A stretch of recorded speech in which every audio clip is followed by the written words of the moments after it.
Hello. Nice to see you. Now, first of all, before we start, can I just ask something? Does my hair look all right?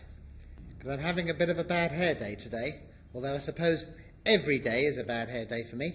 Now, ladies and gentlemen, I must ask you something. I must ask you something very important. I want you to keep a secret for me.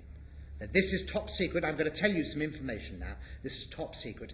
It's not in the public domain yet. You're the first people to hear this bit of news, all right? I am the real Albert Einstein. Yes, after years of trying, they have finally managed to clone me.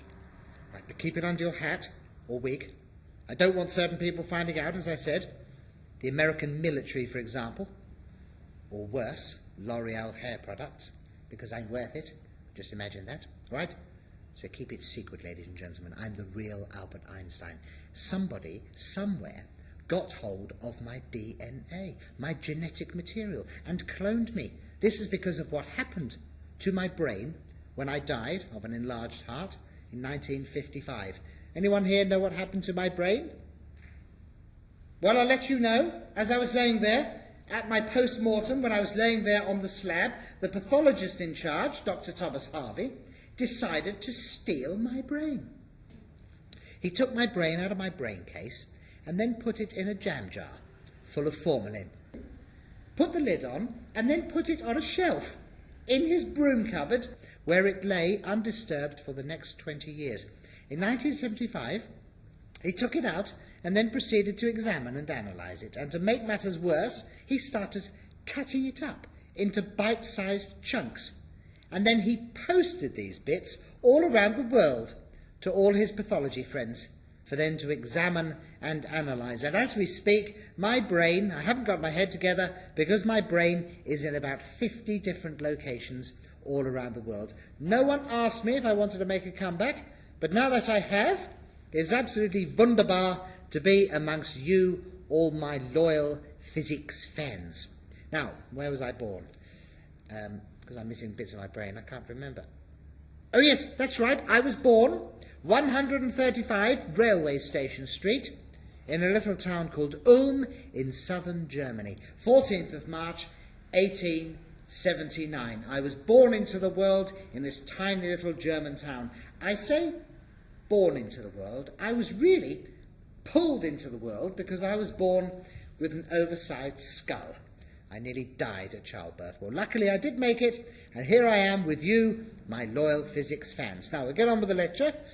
Do a quick time check. Anyone got the right time? Sorry? 10:30?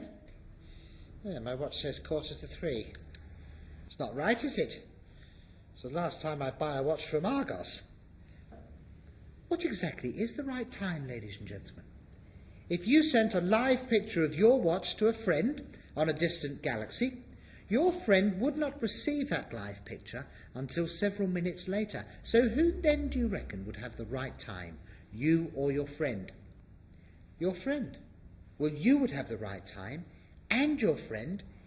Everybody, no matter where they are in space, has the right time, because everybody has their own personal time in my relative universe, and you can only ever tell the time in relation to something else, like the position of the sun in the sky, for example. That is why I said that time was relative. Now we'll get on with the lecture. Think about this. Without time, everything would just happen at once, wouldn't it? Now,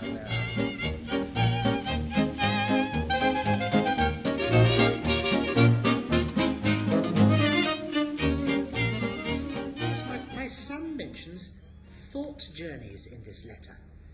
Thought journeys. People have said a lot about my thought journeys. I've read on Google, for example, that people thought I was suffering some sort of fit, or I was in some sort of trance-like state. This is not really the case.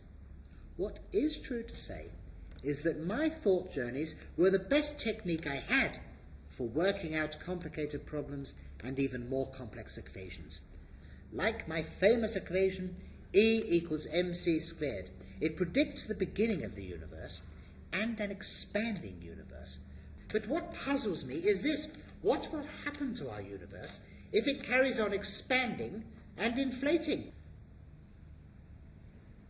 Will it carry on inflating forever? Or will it explode again into another even more enormous Big Bang?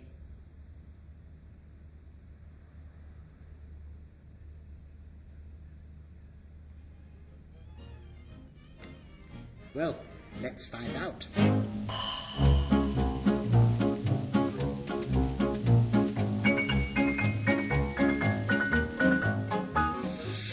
As you can see in this demonstration, the universe is expanding, and it's doing this at the speed of light, which is 300,000 kilometers per second.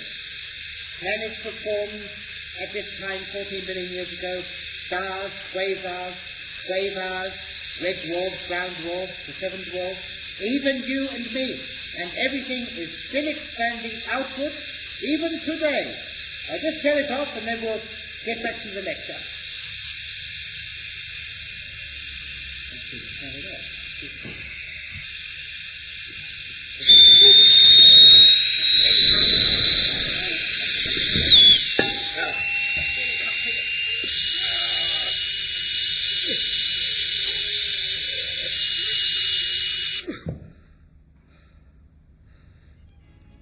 I really must spend more money on them.